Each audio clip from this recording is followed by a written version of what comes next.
Hi there. In this episode, I'm going to show you how to create a stylish outdoor entertainment area.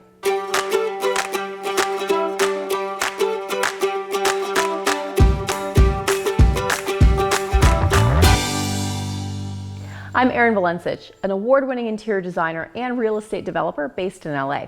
In this episode, I'm going to show you how to create a stylish outdoor entertainment area. Click the link in the description to download my favorite outdoor furniture and materials so that you can follow along, take notes with the episode, and do a little shopping on the way. This is going to help you understand the choices we made while creating this stylish outdoor entertainment area and how you can apply those same decisions to your outdoor spaces. All right, let's get started. So what we started with here was really like a glorified party tent. I mean, it was kind of shocking that this thing was still standing on the property. No matter what, even if we didn't build a new pergola, I was like, rip this thing down, take it out. It's better to have nothing than to have something ugly on a property when you're trying to sell it. So what we got to build instead was a much bigger permanent structure with great height. Our colors coordinated. It feels like it belongs out here in the space. And we're also making really good use of all this real estate because this house actually sits on a nice sized piece of property. Before, this kind of felt like the way back, like a place that you wouldn't really go and hang out. Yet it's really supposed to be the center of the backyard. It's right off the family room kitchen. It's right next to the swimming pool. But the way it was designed, it just kind of felt like this forgotten land, especially with this weird party tent that was here. And the barbecue was so long, it just was completely out of proportion with everything.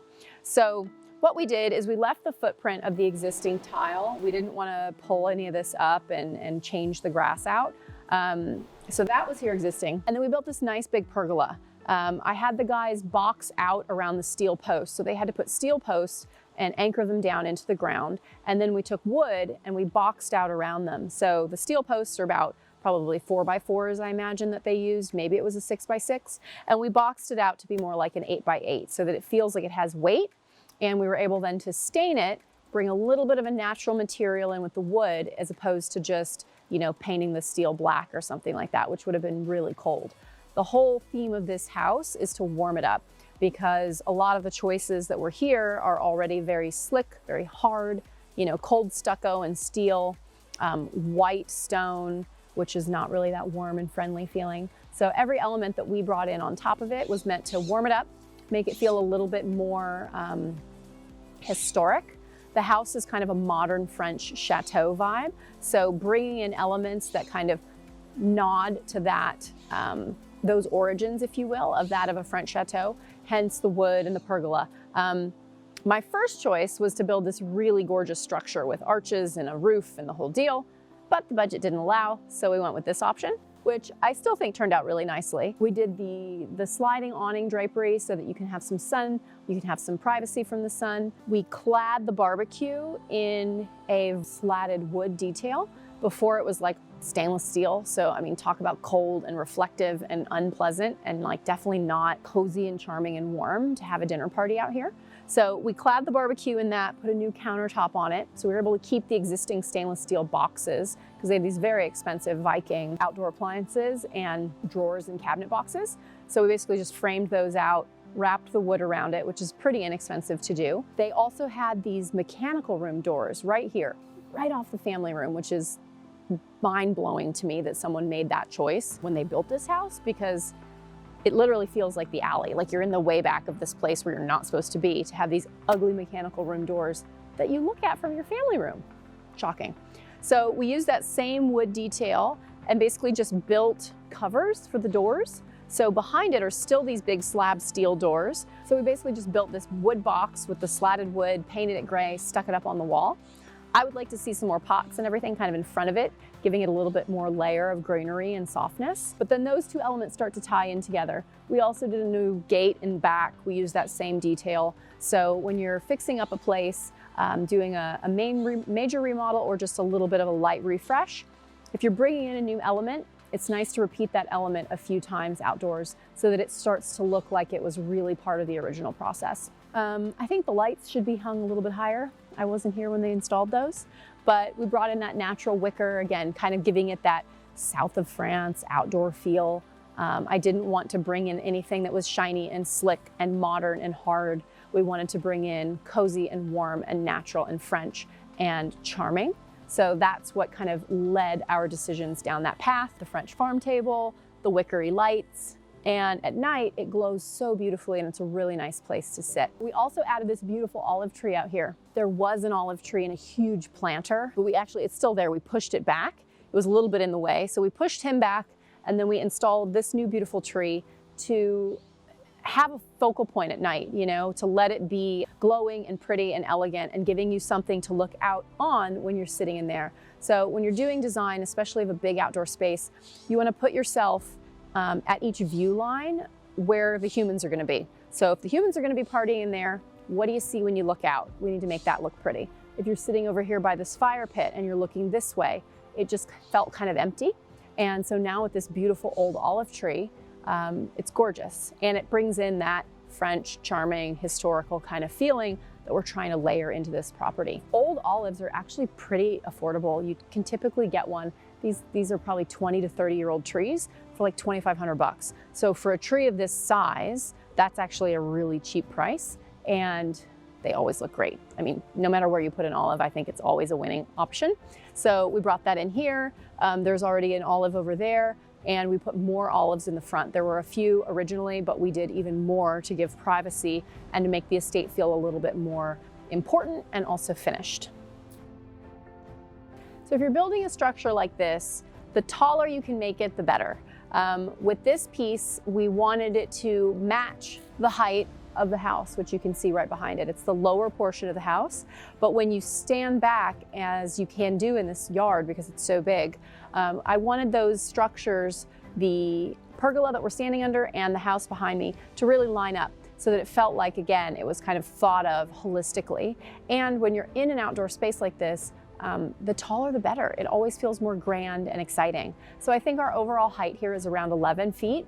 And then with the drop and the swag and all of those elements, it comes down. But I think it makes a really nice, dramatic feeling. The kind of party tent that was here before, the outside edges sat really low, around 8 feet. Maybe you're saying, oh, 8 feet's tall. But when you're looking at a grand space like this, especially because we have huge hedges behind here that are probably 24 feet tall, it would just dwarf this little thing and everything starts to get really out of scale. This house is big, and so the pergola needed to feel big and substantial, which is why we also boxed out these posts so large, probably more like 10 inches, this wood box, because everything needed to feel hefty. We have this huge barbecue, we have this huge house, we have these huge hedges. So when you're designing with all of those elements coming up to each other, whatever you're putting in the space needs to be at a similar scale, otherwise it's going to feel really out of whack. So I think we did a pretty good job here, making it feel like it was, really part of the environment and not something new that just got added. So this was an existing barbecue. It was actually a little bit longer, and it's clearly more than just a barbecue. It's got all kinds of refrigeration and storage and units and everything in this long channel. It was a little bit more that way. It felt very close to the house when you came out. It was like this pergola barbecue thing was kind of like right on the door. So we shortened it, brought it down this way, and then we did the same wood cladding detail here on the front as we did to cover the electrical kind of mechanical room doors, which brings in a little bit more warmth and texture and natural material versus what it was before, which was just giant sheets of stainless steel, which is, unless you're building an industrial kitchen in like a restaurant, that's never a good look. We did this outdoor stone so that it can sit out here in the sun. Most quartz materials these days are not meant for outside. There are a few, I think, available at Dow Tile, maybe Walker Zanger now.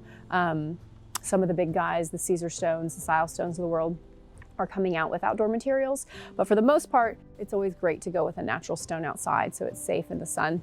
And this brings in that nice taupey material. I wanted this to also kind of hide the dust.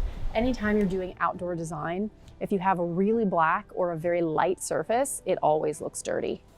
I mean, this is pretty dirty right now, actually, and you can't even tell.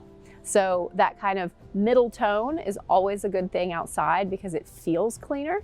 No matter what you do, there's just dirt outside. And so it's always nice to kind of think about that as you're designing a space, because especially if your clients are clean freaks, you would never want to do a light colored countertop.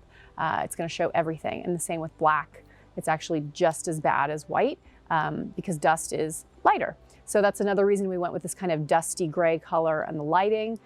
It never looks dirty. The same with the drapery. It's a warm enough shade and it's got this taupey kind of gray stripe. They always look clean and fresh. If we'd gone with a really bright white, they get dirty so fast. And that's just never fun. So this, I think, was pretty successful for the kind of quick design that we did. We were under a time crunch here to get this place on the market.